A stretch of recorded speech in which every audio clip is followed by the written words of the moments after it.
আজকে মনে পড়ে 1986 সালে বগুড়া জেলা কনফারেন্সে তখন আন্দোলন হয়নি, জমিদার কনফারেন্সে আমরা উপস্থিত ছিলাম। বিরোধী পক্ষ চূড়ান্ত বাধা সৃষ্টি করেছিল, উত্তাল তরঙ্গের মতো সে বাধাগুলো আজও মনে পড়ে গা শিউরে ওঠে। আমাদের মাইক ম্যানকে ছিনিয়ে নিয়ে গেল।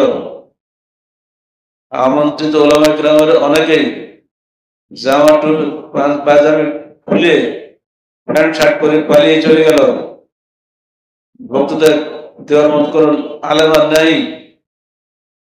আমি বললাম আমার নেতা, তৎকালীন নেতা যিনি ছিলেন, তাকে বললাম, স্যার যে আমি যুব সংঘের সভাপতি, আপনি আন্দোলনের সভাপতি, জমিয়তের সভাপতি, আজকে আমরা দুজন যদি এখান থেকে চলে যাই বিরোধী পক্ষের ভয়ে, আজকে এখানে আন্দোলন মারা যাবে।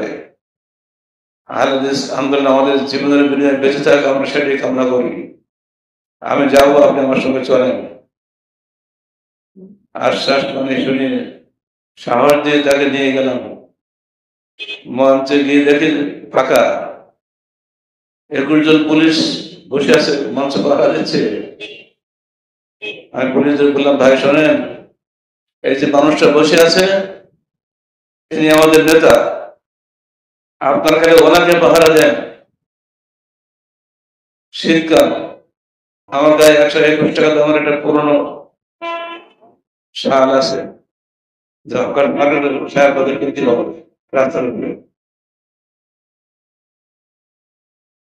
সেদিন কেন জানি না নিজের অন্তর থেকে আয়াতটা বেরিয়ে গেছিল। আমার জীবনে আমার ভালো মনে পড়ে, জীবনে এই আয়াতটা ওই দিনের আগে কোনদিন আমি পড়িনি।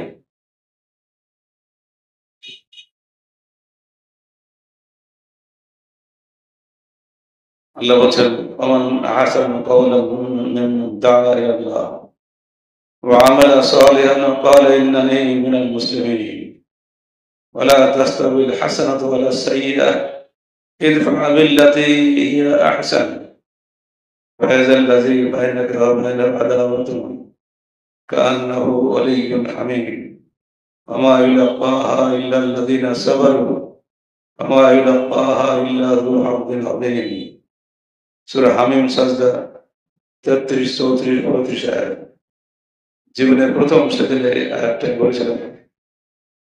আজকে আমার আপনাদের সামনে পেশ করলাম বন্ধুদেরকে ভাষণে। আয়াত পড়া শেষ, থামেন, আমরা এখন এশার নামাজ আদায় করব। ডিস্টার্ব কিন্তু এশার নামাজ পড়তে আগে আল্লাহ দিতে হয় না, আগে হুকুম, থামেন, আমরা এখন এশার নামাজ পড়ব।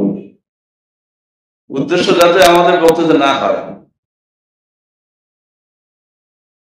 ওইখানেই বললাম, যারা যেখানে আছেন সবাই উযু থাকলে ভালো, না থাকলে ওইখানে ধুলায় মশা করে ওনাদের সঙ্গে এইখানে এসে নামাজ আদায় করেন। সভাপতি আমাকে বলছেন, গেল তুমি কি করলে? আচ্ছা চুপ থাকেন, এখন স্টেজ আমার হাতে, স্টেজ থেকে সামাল দিতে এটা আমি দেখছি, চুপ থাকেন। এসে সালাত হয়ে গেল, আর কি বলবে? তখন তো সালাত বলতো না, তো নামাজ বলতো। তারপরে আর কোনো কুলু না ভেবে ওরা চুপ হয়ে গেল, আর ওয়াজ শুরু করলো এই আয়াত দিয়ে। 45 মিনিট ওয়াজ হয়েছে সেদিন আমার। নেতা বুঝলেন এরপরে আর কোনো ওয়াজ চলবে না।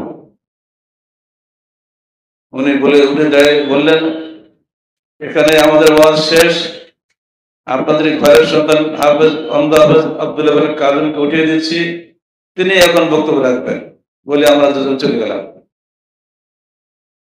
সেদিনের সেই উত্তাল তরঙ্গের ইতিহাস আমার জীবন থেকে মুছে যায়নি।